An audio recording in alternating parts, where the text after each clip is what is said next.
Salut les amis, bienvenue dans cette nouvelle vidéo sur la chaîne dans laquelle je vais vous montrer comment texturer un paysage comme un pro. Alors je fais cette vidéo à l'occasion d'une grosse mise à jour que j'ai fait sur Layered Material.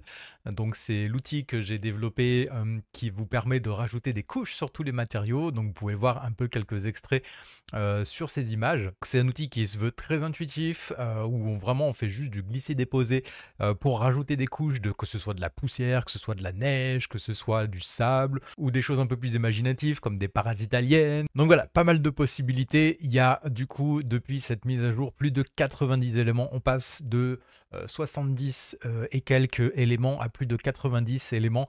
Donc voilà, il y a vraiment de quoi faire avec tout ça. Et en plus de ça, vous pouvez vraiment ajuster où vous voulez que les choses apparaissent avec des masques poussés. Donc vous avez juste à connecter, hein, c'est vraiment en 2 clics c'est fait.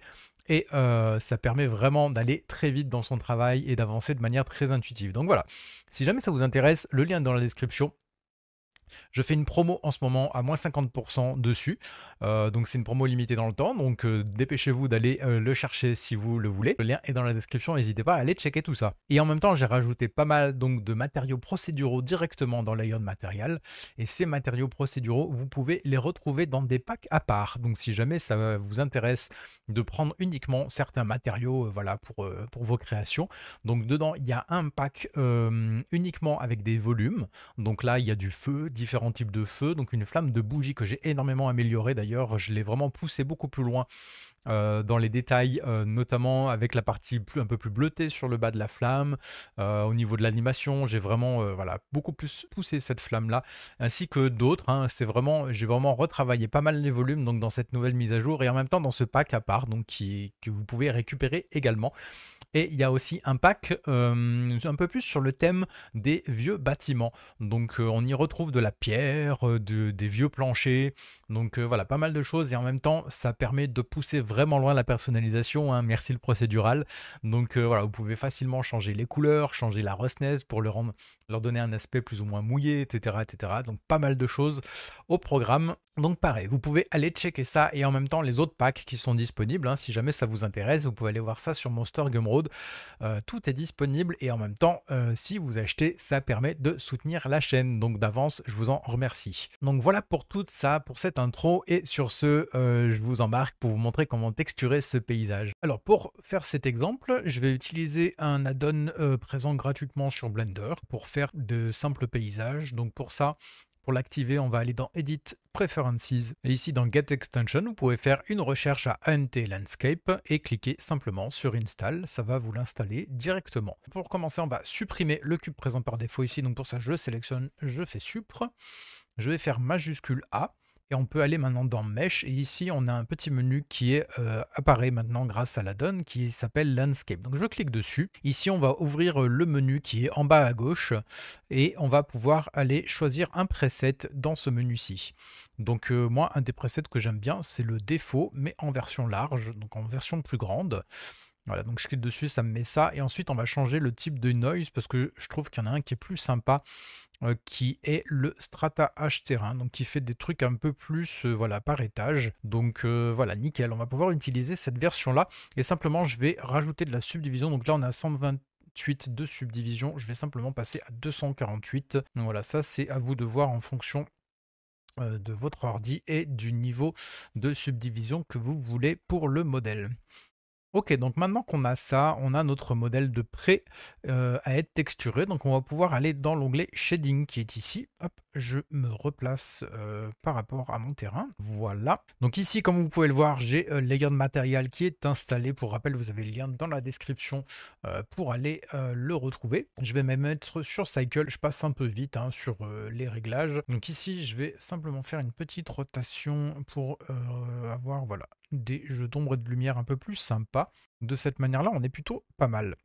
Ok, donc pour l'instant, on n'a pas de matériaux de créer. Donc simplement, je vais aller ici dans mes textures PBR. Hein, donc ici, je retrouve donc les textures que j'ai téléchargées depuis Polyhaven. Hein, donc vous pouvez retrouver plein de textures PBR de super bonne qualité, complètement gratuites. Donc le lien est dans la description si jamais vous voulez. Et je vous ai fait en même temps un tuto pour en optimiser l'utilisation. Donc pareil, le lien dans la description si vous voulez aller regarder cette vidéo avant celle-ci. Voilà, donc simplement je vais utiliser cette texture-ci pour le sol. Donc je vais simplement faire un glisser-déposer depuis l'asset browser ici. Et alors de base, il n'y a pas de dépliage UV pour nos modèles qui viennent de NT Landscape. Donc simplement on peut utiliser le mode généré qui est ici. Et simplement, je vais augmenter voilà, l'échelle ici pour avoir quelque chose quand même d'un peu petit pour que ce soit un décor que l'on ait l'impression de voir d'un peu plus loin. Alors ok, donc vous voyez que donc ça nous met bien notre texture de partout, elle est propre, tout ça.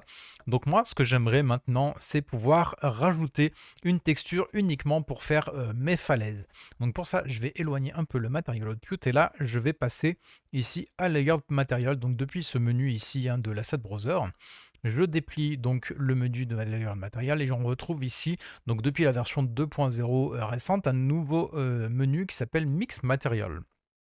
Donc ici, on a plusieurs méthodes pour mixer les matériaux, dont un qui s'appelle Cliff, donc qui va nous permettre de faire, à proprement dit, les falaises. Donc simplement, je fais un glisser-déposer ici dans mon shader editor, et donc ça m'ajoute ce nœud-ci, que je vais simplement agrandir un peu pour pouvoir bien lire le tout. Et donc je vais simplement relier donc mes sorties ici de mon matériau présent ici dans les parties input. Donc je relie simplement mon shader au shader ici, le displacement au displacement, et je viens simplement rebalancer ici hop, les deux informations ici. Donc vous voyez qu'on a déjà un affichage différent pour nos falaises. Donc simplement maintenant je vais aller chercher une autre texture ici. Donc je retourne dans mes textures PBR. Je vais aller cette fois-ci prendre une texture qui soit plus type rocheuse. Donc voilà, je vais prendre celle-ci qui est faite vraiment, elle s'appelle Cliff d'ailleurs. Donc je la fais glisser déposer ici. Pareil, je me mets hop mon texture coordinate de relier dessus et ça je vais simplement y relier ici dans la partie Cliff Shader et pareil je relie le shader et le displacement et vous voyez que ça m'affiche bien maintenant ce matériau-ci à proprement dit pour les zones de falaise. Donc vous voyez que c'est ultra intuitif, hein. On a notre mix matériel qui est là et qui fait directement le travail. Donc après on pourrait inverser, mais bon là on n'a pas très envie d'avoir ce matériau de rocher au niveau du sol. Donc là simplement pareil, je vais en augmenter l'échelle hein, parce que là pour l'instant c'est pas très propre. Voilà, l'échelle est plutôt sympa comme ça. On peut peut-être en augmenter le displacement pour avoir quelque chose de plus, voilà, qui fait un peu plus de variation, sympa. Et donc vous voyez que notre paysage commence bien à prendre forme. Donc là pareil, je vais encore augmenter l'échelle, je trouve que l'échelle n'est pas assez haute. Donc maintenant ce qui pourrait être sympa, eh bien, c'est d'ajouter de la neige sur les parties hautes. Donc pour simplement, je vais encore éloigner mon Material Output et on va simplement rajouter un autre mix matériel ici et ça va être exactement le même principe. Donc je retourne sur Layer Material ici, voilà, je redéplie tout ça, je vais retourner dans Mix Material et vous voyez qu'ici on a un mix matériel basé sur la hauteur, donc 8. Donc pareil, je le fais glisser déposer ici, je relie simplement mon matériau ici et mon displacement dans l'input 1 et ensuite on va pouvoir mettre un autre matériau pour simplement ce qu'on va vouloir placer en hauteur. Donc là je vais aller chercher un matériau de neige, je retourne dans mes textures PBR, hop, ici sur le sol et normalement voilà j'ai une texture de neige, donc je fais glisser déposer mon groupe de nœuds ici. Donc pareil, je relie le texture coordinate ici. Voilà, je redispose simplement que ça reste propre et je viens relier ça dans mes inputs ici, donc du 2 et ça va me permettre d'envoyer simplement ce nouveau matériau directement dans la hauteur ici. Voilà, j'envoie ça sur la surface, j'envoie ça dans le displacement et voilà le résultat. Alors en plus de ça, j'ai mis de quoi faire en sorte que le matériau sur la hauteur s'adapte aussi directement au normal de l'objet. Donc ça veut dire quoi en français? Ça veut dire que simplement le matériau va venir s'adapter uniquement sur les parties au-dessus. Donc là typiquement pour de la neige ou pour de la poussière, voilà, pour pas mal de choses, ça permet vraiment de venir déposer en fait sur l'objet une texture. C'est vraiment le cas de le dire. Donc là pareil, je vais en augmenter l'échelle. Hop, et ici on peut directement régler la hauteur. Vous voyez avec ici le paramètre 8, vous voyez que je viens régler directement la hauteur, donc ça se fait directement Ensuite, je peux faire en sorte qu'il y ait plus ou moins de transition, hein. Vous voyez que plus je vais vers le bas, moins j'ai de neige. Et enfin, pareil, je pourrais inverser, mais bon, là, aucun intérêt non plus. Ensuite, là, j'ai une partie blend, donc pour venir faire le mélange. Et donc là, en augmentant le facteur, ça va faire qu'on va avoir des endroits, donc on va en avoir plus ou moins. Vous voyez, ici j'en ai, ici j'en ai pas. Ça va venir rendre le truc encore un peu plus organique. Donc avec cette fonction blend qui est ici. Donc vous voyez qu'on peut vraiment ajuster et dire, bah voilà, en fonction des zones, je vais avoir un petit peu de neige un peu plus bas, mais pas de partout pour cette même hauteur. Donc ça peut servir également à faire des zones côtières, hein. On pourrait faire par exemple des zones de plage avec ce même nœud, avec le Mix Material 8, mais simplement on l'utilisera dans l'autre sens. Ici on peut, vous voyez, au niveau de l'influence des normales, jouer sur le facteur pour avoir plus ou moins d'influence de la part des normales. Vous voyez ici la neige déborde vraiment, hein, sur les zones pentues, et plus je vais augmenter le facteur, plus vous voyez que ça va vraiment se restreindre sur les zones vraiment sur le dessus.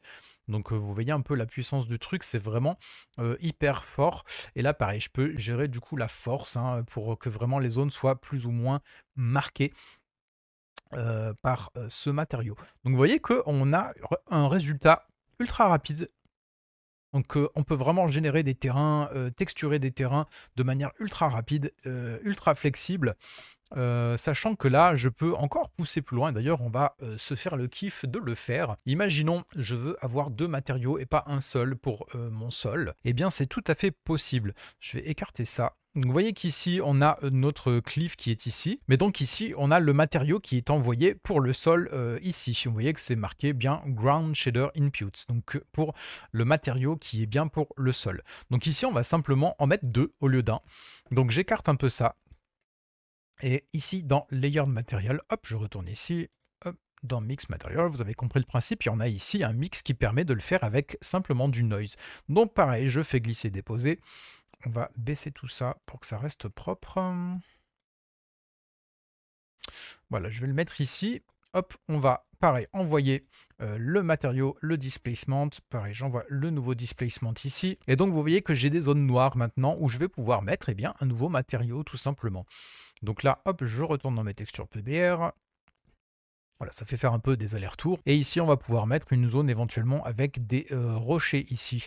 Donc voilà, je fais glisser mon groupe de nœuds ici. Pareil, je vais le mettre en généré. Hop. Et pareil, on va relier notre matériau ici à l'entrée shader et notre displacement au displacement pour que ça puisse vraiment envoyer le displacement également. Pareil, je vais envoyer beaucoup plus d'échelle, hein. On va augmenter énormément l'échelle pour que ça donne l'aspect d'un terrain beaucoup plus éloigné. Et on va pouvoir augmenter légèrement le displacement. Alors par contre, j'ai pas suffisamment de subdivision pour vraiment faire quelque chose d'hyper propre au niveau de la subdivision, mais vous voyez que ça nous fait un résultat vraiment hyper probant. Alors pareil, on va pouvoir changer bien la taille, hein, des zones. Adapter si je veux plus ou moins de zones de gravier, ben, vous voyez que je peux vraiment le régler exactement comme je le veux. Donc avec le paramètre size qui est ici. On va pouvoir changer l'échelle également du noise utilisé pour avoir voilà, des zones plus ou moins resserrées. On va pouvoir mettre voilà, un fall-off. Donc fall-off, ça va être vraiment la transition, des transitions plus ou moins prononcées entre les deux zones. Vous voyez que là, si je réduis le fall-off, on a vraiment des zones très tranchées, hein. Par contre, si je l'augmente, on va avoir des zones beaucoup plus étalées. Donc pour quelque chose de beaucoup plus organique, on va pouvoir augmenter la roughness. Pareil, vous voyez que ça vient vraiment disséminer plus, donc pas mal de fonctions. Vous voyez que ça permet vraiment de mixer les matériaux de manière hyper organique et de manière très intuitive. Et donc on pourrait faire exactement le même principe pour nos falaises ici.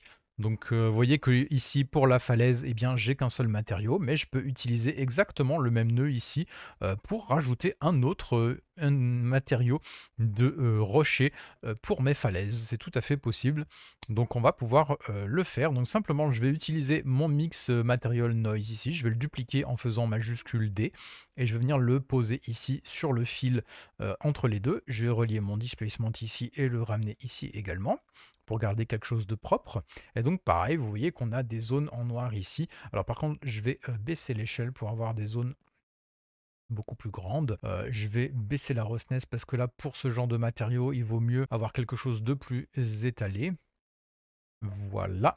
Et on va pouvoir mettre un autre matériau de rocher. Alors, on va prendre celui-là. Hop, pareil. Je mets mon vecteur ici. J'envoie tout simplement, encore une fois, mon matériau dedans. On va en augmenter l'échelle encore une fois. Et vous voyez que, bah, encore une fois, la magie opère et j'ai bien le mix qui s'opère entre ces deux matériaux uniquement dans les zones de falaise. Voilà, donc on va pouvoir régler vraiment ça beaucoup plus précisément au niveau de la répartition des deux matériaux.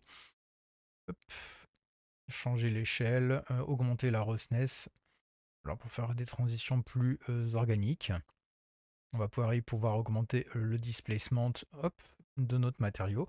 Et vous voyez que ça nous fait bien des transitions hyper propres. Voilà, donc vous voyez que ça permet vraiment de faire des choses très poussées au niveau de la personnalisation de notre terrain. Et vous voyez que ça nous fait quand même un schéma au niveau du shader editor qui est hyper propre, dans lequel on se retrouve très facilement.